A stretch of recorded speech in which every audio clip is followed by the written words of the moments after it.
Hello, welcome back to Cog Extra.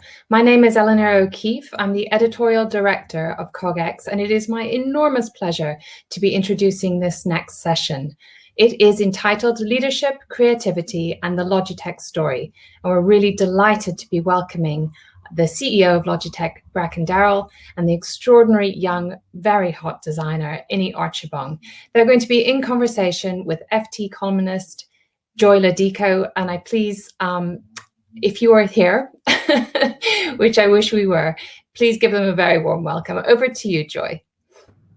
Thanks, Eleanor, and hello to both our guests today.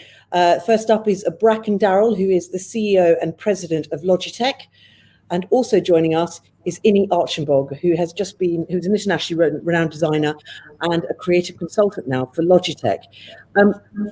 Bracken, hello, Innie. Bracken, first of all, could I just ask you just to describe yourself? It's very easy to give people a set of kind of list of titles and so forth, but could you talk a little bit about your work and what you're most proud of within Logitech? Yeah, I've been at Logitech for 8 years, and I really, when I came to Logitech, my goal was to create a design company, and I don't think we're there yet, but we're on our way, and I guess I'm proud that we've made a tremendous amount of progress. We're worth 13 times more today than we were 8 years ago, which I think is exactly what design can do for a company. And I can't wait to see what's next, especially with Innie. And Innie, you've had an extraordinary dizzying rise over the last few years. Can you just tell me a little bit about your story? How do you explain yourself to other people when they ask you the question, who are you, what do you do? Yeah, this is usually a difficult one to answer. I guess I consider myself a creative, first and foremost. Design is one of my most, I guess you could say, proficient languages to create within. I also create music and do all sorts of other expressions. But since design is the area where I'm most known, I guess the biggest benchmarks would probably be the serif table for Bernhardt Design, which is the first piece of furniture I designed, an office table, while I was in school at Art Center. I did a collection for Say. I was the fourth designer that they selected to do a collection for them. And the Hermes watch that I designed came out last year. And looking toward the future, I'm working with Friedman Benda Gallery and designing a collection for Knoll. And you come onto Logitech as a creative consultant as well. Yes, yeah. And doing what I'm doing with Logitech is, it's somewhat of a departure from what I've been doing the most of the past few years, but in a sense, not that much of a departure, because every time I work with a client, it's based on understanding the brand, and there's always a bit of consulting involved when figuring out what to design for them. So even though this is definitely a new adventure that we're going on here, it's definitely leaning into skill sets that I've been utilizing over the years. So Bracken, I presume we're not yet going to tell the entire world what Innie is designing for you, but could you give me an idea, first of all, why you chose Innie to bring him on board as a creative consultant? And secondly, would you be able to just expand a little bit on what the principles of the designs of the products you have are? What are the things that get you excited? What are the things your designers produce and you say, yeah, that's the thing we're going for? Yeah, so to answer your question, why Innie? I found Innie in a design magazine, and I didn't find Innie. I found the chair he designed first, and I thought, who designed that? And then when I dug back into it, I found Innie, and then Innie and I met with his partner in Lausanne, and it was really love at first sight for me. And I immediately thought, we can work with this guy. And so Alistair Curtis, who's my head of design, and I put our heads together quickly and said, this is just a really good fit. So why Innie? Because I think Innie is an incredibly creative thinker, not only a traditional designer, but our industrial designer, but really an incredibly creative thinker who operates across a very wide range of areas, personally, from music to furniture to watches, and if you don't, most people watching, you probably don't realize how wide we are. You know, we went from 8 categories to 30 over the last 8 years. So we're in a wide range of things, and our ambitions are to go much wider and much deeper. And Any's a terrific fit for that. In terms of how our principles of design, I ran Braun for several years, 4 years, and I really learned Dieter Rams' 10 principles of design. But I felt like, this is a new era, and we need a new set of principles for Logitech. So we have 5 principles of design. I won't go through them now, but they start with one big idea, and that's kind of speaks for itself. I'll give you an example if you want later. And then the second one is that it should have a soul that expresses itself through every layer of the experience. And that's about, first having a soul and then being consistent throughout the entire experience. And what we're talking about in terms of Logitech, we're talking about products which normally might just get categorized as mice, keyboards, headsets, peripherals, and so forth. But actually what you're trying to do is create them as a product which will actually look beautiful inside your office, your home, your lives. Yeah, it's about more than physical aesthetics. It's about experience. We really think experience first, aesthetics second. Great. In fact, if you design a great experience, it's beautiful by design. I think and Any definitely feels that way. We feel that way. So we do want our products to be beautiful, but that's not the primary objective. Okay. And Any, you actually cover a kind of very broad range of design, and there is some mixing of styles. And I think it very much looks like you're finding a beautiful voice when you talk about the language of design. And you work with everything from kind of glass, leather, furniture design. I've seen some beautiful, are they lamps perhaps for Amen and Amen? What are the things when you sit down and think about a project, what are the kind of principles that you go back to before you start designing something? I think that from the beginning of when I decided to be a designer, it was always about elevating the people that would come in contact with the things that I design. So coming from that standpoint, it's always about having an experience that in some way, shape, or form elevates your consciousness, your spirituality, or even just your efficiency and productivity, or even simply just your enjoyment of life. So from that standpoint, it always made sense to me to try to reach for whatever could be considered timeless. That's a major part of what goes into everything that I design. And, as far as timelessness goes, I think there's usually a sense of purity that comes along with objects that achieve, a sort of timeless feeling. And there's also, the idea that we spend so much time in sort of like a mundane reality, the way that we work and operate, day to day. So there's also a hope that my objects can help people to escape that mundane sense and maybe touch something sublime.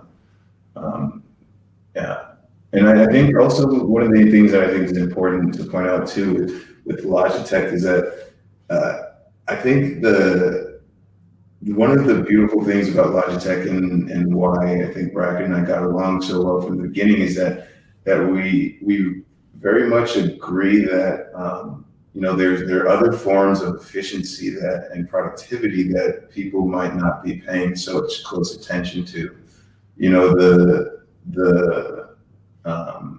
The standards by which we judge the tools that we're using tend to be about a type of productivity that comes out of feeding commerce. And for people to really operate at their highest level, I think the products should in some way allow them to tap into their higher selves when they're using them. That's assuming we all have higher selves at the moment. Bracken, can I ask you 2 questions? First of all, you mentioned the big idea, and you said you'd give me an example of this. Would you be able to give me an example of this?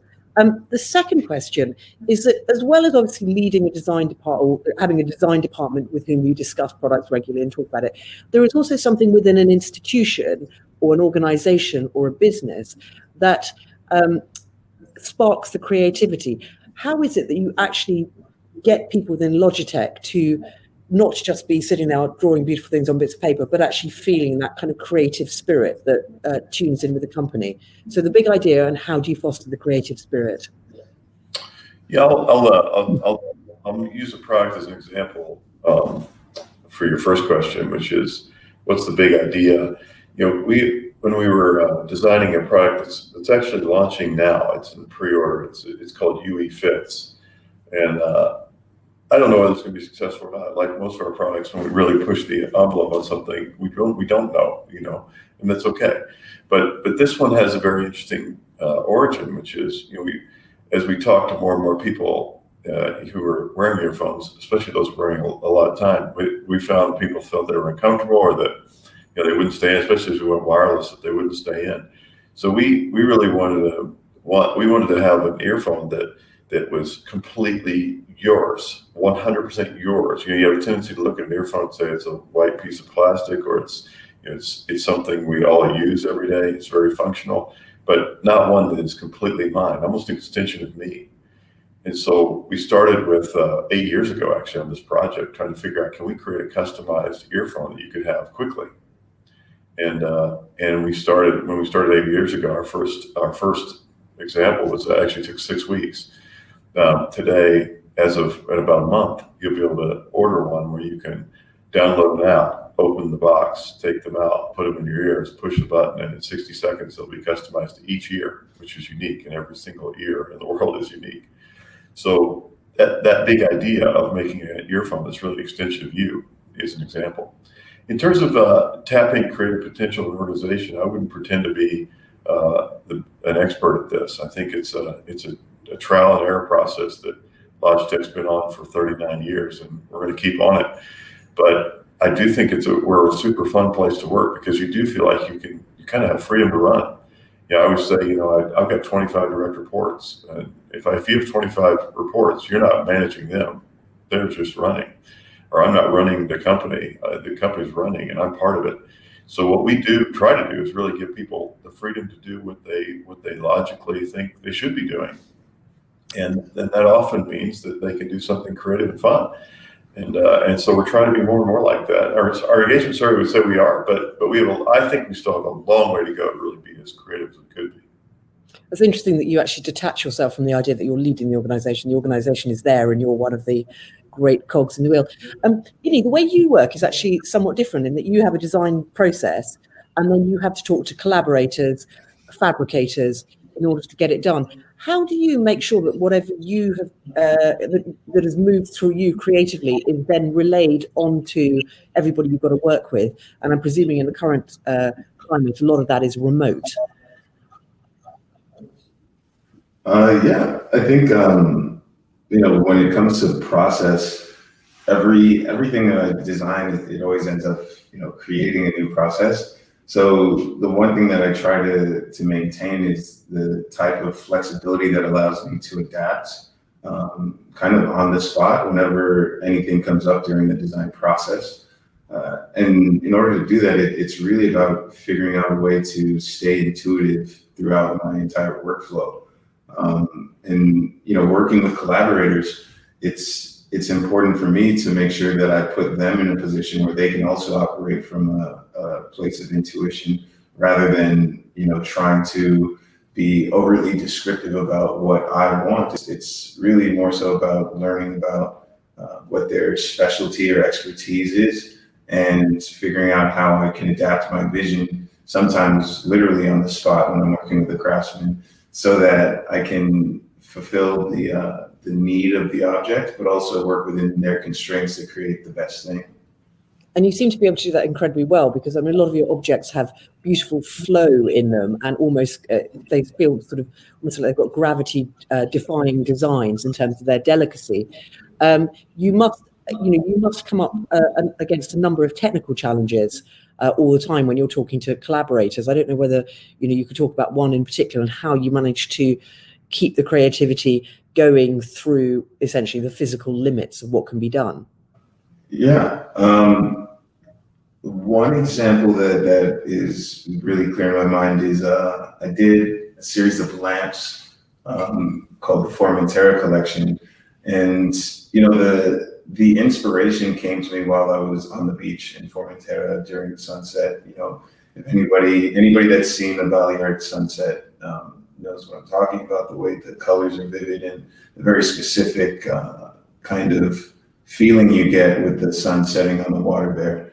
And, you know, when I came back and wanted to do some lamps that captured that feeling, I went to the glass blower that I work with, and we were going back and forth and trying to figure out what would be the best way to make the mold and, you know, all of these things. And, you know, on the spot, I just had to, instead of being technical and working with drawings and all of that, I just described to him exactly what the feeling is that I was trying to capture. And from that point, we, you know, all of the things that had been drawn before get thrown out the window. You know, you grab a piece of charcoal or a pencil, whatever's close by, and literally just draw a singular curve that I felt like encompassed the feeling of all of the colors of the sunset dripping from the sky and hitting the floor right in front of you. And when I described that to him, you know, and we talked about it, he realized there's no reason to make a mold. Let's just, you know, stand up on a really high ladder and blow a piece and literally let it drop into an old mold, you know, and kind of captured in that moment. So every single one of the lamps ends up being completely unique. And the only thing that's the same is the process that came out of our kind of creative figuring out in that moment. Bracken, are you ready for this at Logitech? We're so ready. I love it. I can just listen to it. Good. Listen, the other thing that's happened to many of us in the last 6 months is there's been a radical shift in how we actually work and kind of interact with physical objects, real life, the spaces around us. Logitech in particular is kind of doing all the peripherals that we would be using far more now at home than we might be in the office if we were an office-based worker. Any people who are actually interacting with your designs will be doing so presumably in rather different settings than you first imagined. Is this changing what Logitech is, the direction Logitech is going on in terms of how it's thinking about its future products and whether they're in fact more for home office use now than regular office use? And Innie, how does the fact that we now inhabit our home as workspaces change how we interact with physical objects?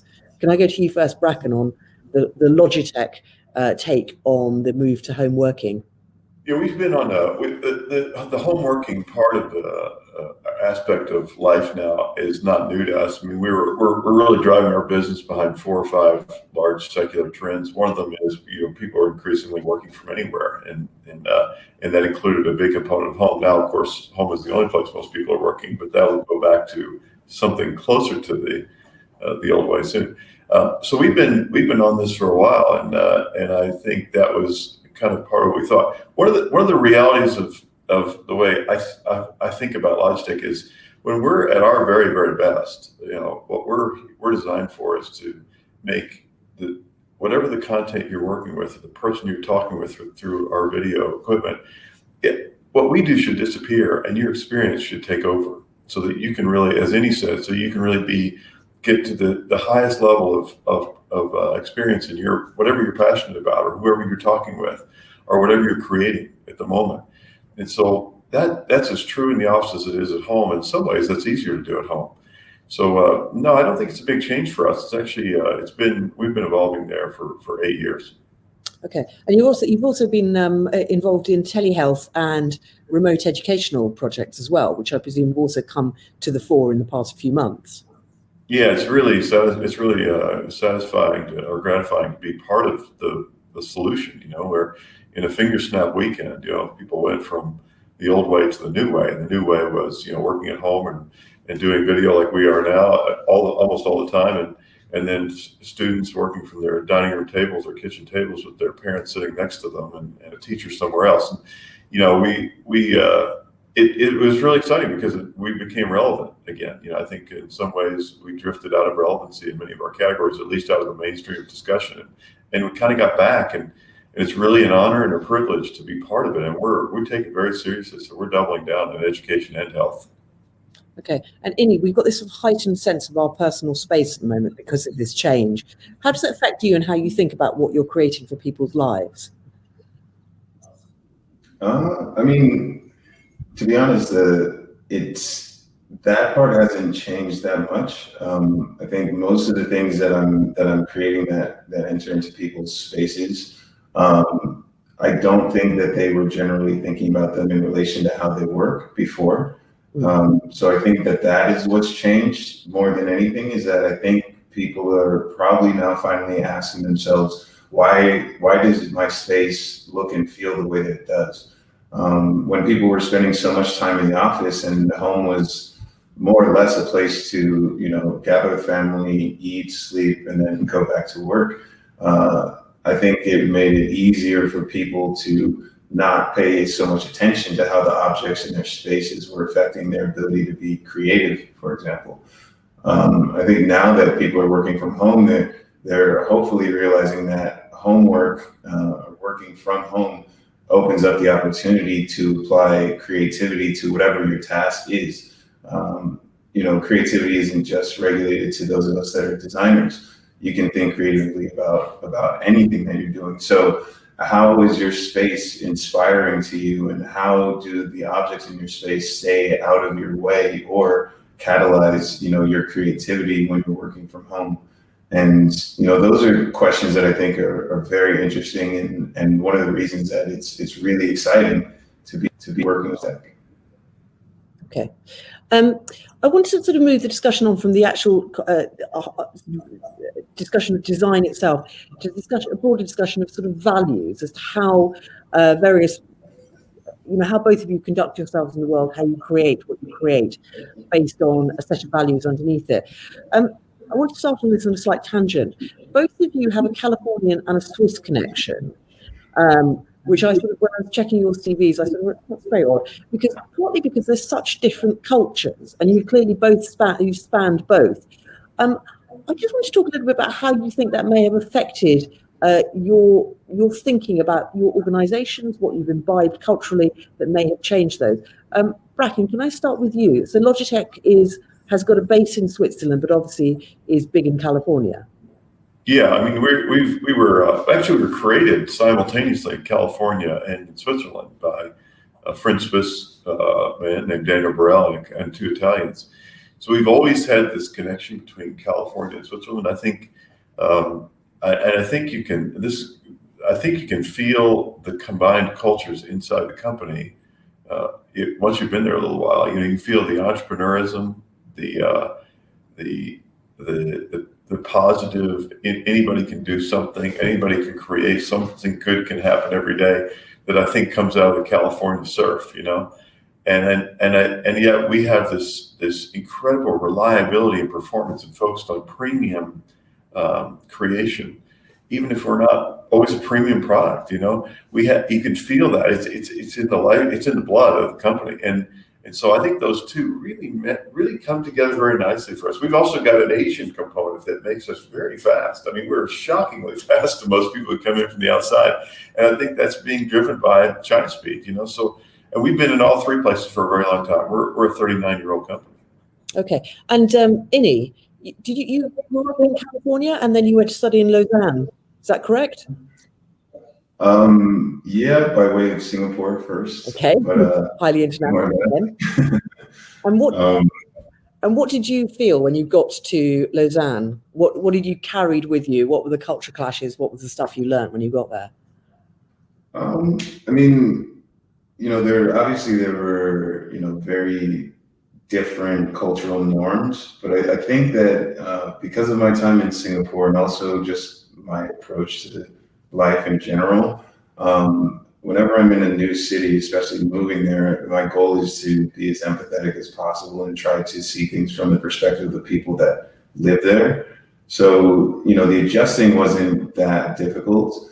But I do think it's interesting that coming from a place like Southern California, where I guess you could say freedom and kind of doing as you will is the norm, and then coming to a place where the people are very not necessarily regimented, but they're just very organized, and things happen in a very kind of routine way. it actually, I feel like, helped augment and balance the things that I took with me from California to make me a better businessman, a better designer, working with constraints, a bit better. And then there's the parts that very much overlap. I think from a professional standpoint, growing up in Southern California, there is the Californian version of hand craftsmanship that is so strong here in Switzerland. And doing all my early projects, and when I was at Art Center, I worked with a lot of people in the automotive industry or in the film industry as set makers, and who had a lot of craft to help achieve the visions I had. So getting to Switzerland and finding, it's like a plethora of craftsmen and people that have been practicing for generations. It allowed me to know how to step in there and work with them in a way that will achieve the best results. So I always think it's no accident that Switzerland both is well known for the cuckoo clock, or in fact all its watchmanship, and also railways. And although those seem like stereotypes, it is both those things are about precision engineering, which I think goes into their whole mindset. So now, one of the things you mentioned was that the point about being a South Californian is that you have a sense of freedom. Now, what has been happening over the last decade is there's been a lot of pushback from the rest of the world against that kind of Californian freewheeling style of doing business. Bracken, have you found, I don't want to name any companies in particular, but Bracken, have you found a kind of that there has been a pushback against that style of business? And how do we correct that? What sort of values do you have to have as a company so that you do not fall into that kind of trap of negative media over the kind of big ballsy Californian freewheeling drive? I think the negative media has kind of focused on privacy and really the massive platforms that the largest companies in the world now offer to all of us, which are both huge benefits and also risks. And I think they certainly do dominate the media. But in terms of dominating the experience of your life, your daily life, I think there are a million other companies and doing both services and products that are anything but that. And so I actually don't worry too much about that. I think we operate in this really cool space where, we can touch people's daily lives in a way where we're either invisible or we're enhancing it in a meaningful way. And so I'm kind of not too preoccupied with that. I think if you are one of these large platform players, I think they're all very aware of what an incredible, not only responsibility they have, but spotlight they have on them. And I think, they'll keep evolving because they're as much a public figure as they are a public company. Okay, but no company operates in a moral vacuum. And if you look at kind of Logitech's CSR, you've been doing quite a lot of work at the moment, particularly on sustainability, on having social impact in what you do. I presume some of those drives have come directly from you. Yeah, they have. They have. You mentioned, you suggested two different social responsibilities. One is the sustainability. That one didn't come from me. I had the exact same passion when I worked at Braun from that point and before, but it was also already in Logitech. We've been working on sustainability for over 10, 12 years, and actually even further back than that. And we're really making a difference. We're going to be carbon labeling every package. We're rated in the top. We're number one of 19 companies, the only tech company named by World Finance Magazine for environmental sustainability. So we're really all over this. It's incredible passion. The one that it's ironic because I grew up with, but I didn't take advantage of my platform was really doing the right thing for minorities that aren't getting the right level of representation and respect and treatment. And in the U.S., you've got Black Lives Matter has become such a focus. And it has become such a focus for me. I have an incredible passion for that. And I won't stop in my career or in my life until I feel like we've really leveled the playing field and treated everyone, including the Black community, the way they should be. And it's been terrible in the U.S. and in many other parts of the world for a very long time. So there's a lot to do. And how do you try and change a company to make sure that it absorbs that message and responds to not just social pressure, but the general moral rightness of doing that? It starts by admitting your mistakes. and and I've personally made so many. I didn't use my platform early enough or nearly enough to try to make a difference. And every person who's in an organization of any size has an opportunity to make a big difference, and a big difference inside their company and a big difference outside. So that's one. So we use the platform to talk about it. Second one is do something about it. So we really laid out specific plans we're executing, and we're going to get stuff done. I mean, we're not going to be sitting around. The cool thing about today is I think there are a lot of people like me who feel, wow, where was I? And well, I'm here now, and we're really going to make a difference. And I think there are so many people at the top organizations, probably some listening to this, and people throughout organizations are saying, we're not going to sit here 20 years from now and have the same slow progress that we had the last 20. And you can't do that all over again. Can I just go back to your sustainability policy? One of the things I looked at several times, a carbon neutral gaming policy. Now, those two things don't ever seem to have kind of merged into the same idea. I don't think of the gaming community as particularly kind of environmental. Why do you, how exactly do you do that? And what is the appeal to gamers by letting them know that they're being carbon neutral? Well, it's a value of the company. So even if gamers weren't interested in it, we would be doing it. But many are interested, and more will be. Everybody knows that almost everybody realizes that we need to get control of our carbon output so that we can get control of global warming. It's the only way this planet will be healthy and a great place to live in 20 and 30 years. In terms of carbon neutrality, we do two things. One is we try to design for lower carbon production, and the second one is where we can't, we're trying to buy offsets or invest in other things that can offset what we're doing. And so in the case of gaming, that's what we've done. So we've offset all of the entire business is carbon neutral, and we'll be bringing that to the rest of our business over time, while we're improving and reducing the amount of carbon in our products and labeling exactly how much is put out in the making and using of our products, so that every consumer has a choice and understands it. And eventually we hope other companies will do the same thing, so they can compare like calories on a label. Should I buy this one or that one? Yeah, I mean, I think it's quite revolutionary in itself. Ini, do you have a stance on environmental sustainability, or is that something that you can just sort of devolve to the companies with which you're doing partnerships? I think that the companies that I do work with, I definitely think about that when deciding who to work with, and beyond also just the sustainability part, but more so what type of people I'm going to be working with morally. But when it comes to sustainability, I think for the type of work that I generally do and design, my approach to sustainability is to create things that don't end up in landfill, right? Things that hopefully don't end up being thrown away.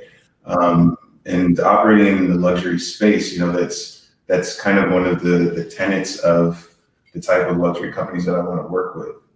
Companies that strive for timelessness and things of that nature. So when I think about sustainability in my product design and the objects I create, I try to make sure that it's an heirloom and something that people would want to pass down from generation to generation. So sustainable in a historic sense. So I didn't think mass production was one of the things you would have to worry about at night sleep. Not generally. But presumably you would quite like your aesthetic and your idea that things can have a permanence, objects can have a permanence, to spread beyond just purely the luxury sector. 100%. I mean, the collaboration with Logitech. There are obviously challenges associated with that, and a lot of those challenges beyond what I understand in terms of the business of mass production and things of that nature. But again, working with Logitech and was for me about the meeting that I had with Bracken. And knowing that, as long as I'm working with somebody and somebody who's running a company that comes from the standpoint that Bracken comes from, then I can trust that whatever can be done towards sustainability is being done. And then however I can creatively think about how electronics and tools that Logitech makes could, be creatively rethought from a design standpoint to encourage sustainability and long lastingness and things about obsolescence, then, you know, I can do my best to contribute there as well. Which I presume is something when, you know, Bracken, you're talking about having customized earphones, that again, that's an object that you don't need to have to, you know, I've got a great drawer full of, you know, headphones that just come and go and come and go, in which I have no emotional attachment because there's nothing special to me about it. And I'm presuming if you are driving towards producing beautiful products, those things then have a longevity to them. Absolutely. That's, you know, we are always aiming to have something that lasts forever, you know, that in the hands and the hearts of the people who buy our products, and where they don't, which of course they don't when you're making a mouse and a keyboard, we want them to stay in circulation in another way, which is we want to recycle and recirculate. And so, you know, we're headed towards more and more recirculation of our products where they don't last forever. And for example, we have mice that are completely recycled plastic now, and we're going there in our total product line over time. Okay.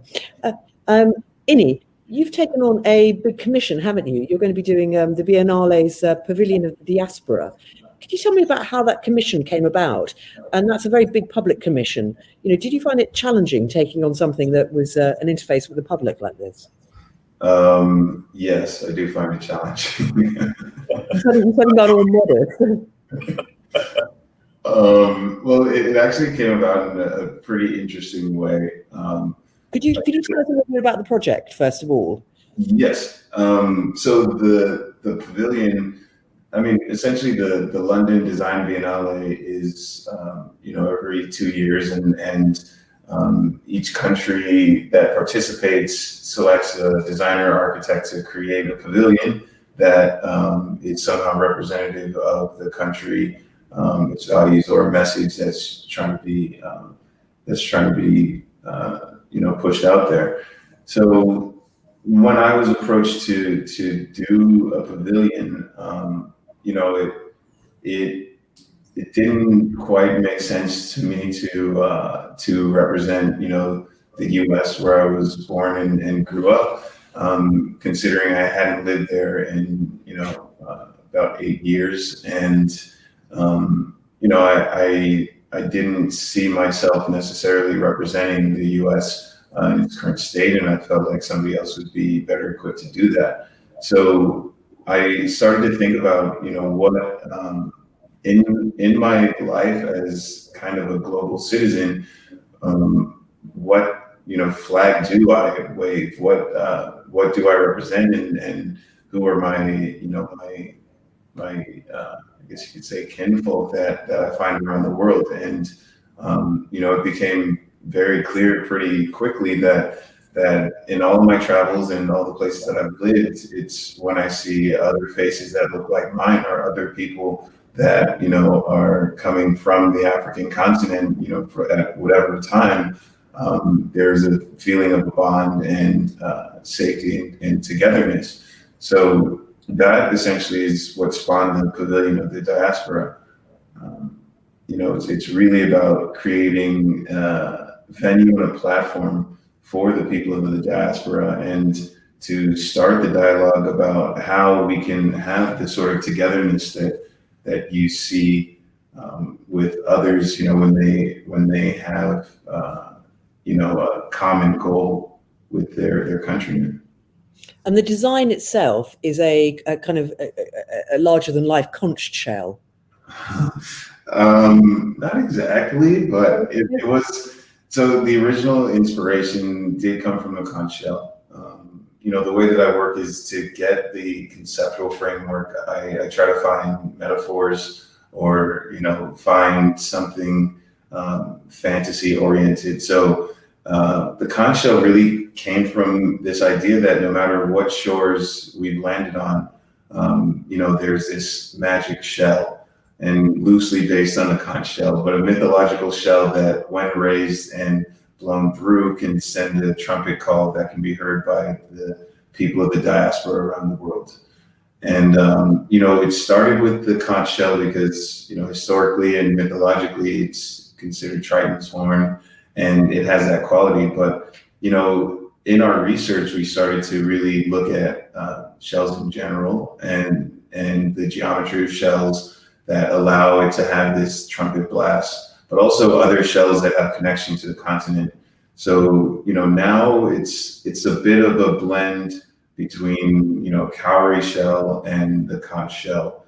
And I think the cowrie is important because, it used to be currency, and it's a currency that was not only used in Africa, but also spread to other places. And, I think it's with everything that's going on right now, I think an important conversation is, about the contributions of the people of the diaspora, and the fact that for so long, for so many generations, there was not proper compensation or recognition for all of the contributions. So, there's not only our voices being heard, but there's also the fact that we deserve a proper place, within the economic spectrum of what's going on in the world. This is a public commission. There is an aspect of the political about it, as you've just alluded to there. Should design be more than just about aesthetics? Those are two different things to me. I think first, I don't consider myself particularly political, and I don't even really see this as something that is political in nature. I think it's really just an acknowledgement of the objective truth of what has gone on and what the situation is. I think that it has become politicized by the entities that can see an advantage from in a political realm from this topic being part of that discussion. But from my standpoint, it's not a political thing, it's a human thing, and it's about being clear about the history of humanity and the status of humanity and what's appropriate for all of humanity to thrive and survive. So from that standpoint, it can be viewed as political by whoever is viewing it or whoever is talking about it. But for me, there's not really a political bent. And then as far as aesthetics, I think that there is definitely space for design to be solely aesthetic. I do think that the approach of just creating aesthetic design is kind of blissfully ignorant of the fact of the impact of objects on our psyches. So without having deeper thought that goes into the things that we're creating, then we're missing the opportunity to be of benefit to others, A, and B, we are putting things into the world that could potentially have negative effects that we didn't anticipate. So for me, design is never going to be purely aesthetic, but because of my skill set and because of my approach, the aesthetics are a key ingredient to achieving the greater goal of the thing I'm designing. Okay, I'm really looking forward to seeing it. And Bracken, I assume your design engineers are going to be examining the physics and sound waves in a conch shell to try and work out well. Listen, I just want to ask a final question to both of you. What are you optimistic about as in terms of your businesses, your practice, leadership, and so forth as the world goes forward? And what are you pessimistic about? Ini, could I start with you? Okay. Just a little question. What am I optimistic about? I'm optimistic about the fact that we can clearly see the trajectory of the raising consciousness of people around the world. Even though there's strife, and even though there are problems, I think they are an indication that we are able to conceptualize a bit more accurately how the world is supposed to be. So that makes me optimistic about the future. And as far as pessimism, I don't really leave a lot of room for pessimism in my life. So I don't really have an answer for that. Sorry. And Bracken.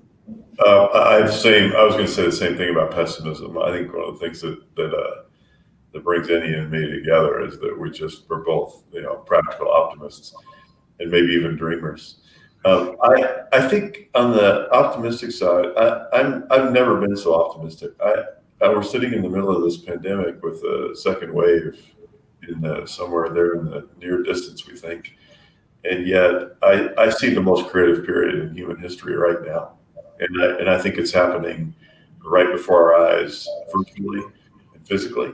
And the coolest thing, maybe beyond that, is that what seems like it used to take 3 years is taking 3 days, or maybe 30 years. And so, one of the massive changes I believe we've all seen is that we got accustomed to the idea that change takes time, even though why should it sometimes? And then in one weekend, in many parts of the world, we made the biggest change in education and in healthcare that we've ever made. And instantly we were all doing virtual education and telehealthcare. And I think maybe the single most exciting thing about that is not the fact that happened, it's the fact that it's probably primed our brains and primed our culture for fast change for the future. So we can evolve faster, we can get to a better place faster now. I really believe that, and it's up to those of us who are running organizations or creating things with people like Annie to take advantage of that and make it real. That's brilliant. Thank you both for your time. Thank you both for your insights. And I look forward to seeing what comes of this collaboration. A big thank you to Bracken Darrell and to Innie Archibong. Thank you. Thanks so much. Joy, Innie, Bracken, gosh, what an extraordinary conversation that was. I don't think that we could have had a better illustration of the power of creativity to elevate us and to get us through some extraordinary times, both good and bad. It's been an absolute honor to have you with us, and I'm so delighted that you could make it all happen. And thank you too to our audience for joining us, for tuning in.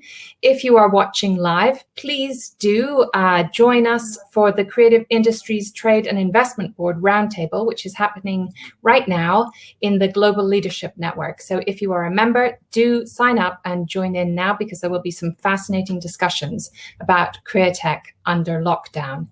And then do please mark your calendars and come back and join us next week, because next week at next week at CogExtra, we're going to be looking at startups to scale-ups. Build, build, build, which is what, of course, many of us spend a lot of our time thinking about. We're going to be looking at fundraising, at the new C-suite, and at building extraordinary products. So please do mark your diary and join us then. Thank you so much for joining us. Please do share the links, spread the word. Everything can be viewed on YouTube afterwards. It's been an honor to be with you. Thank you.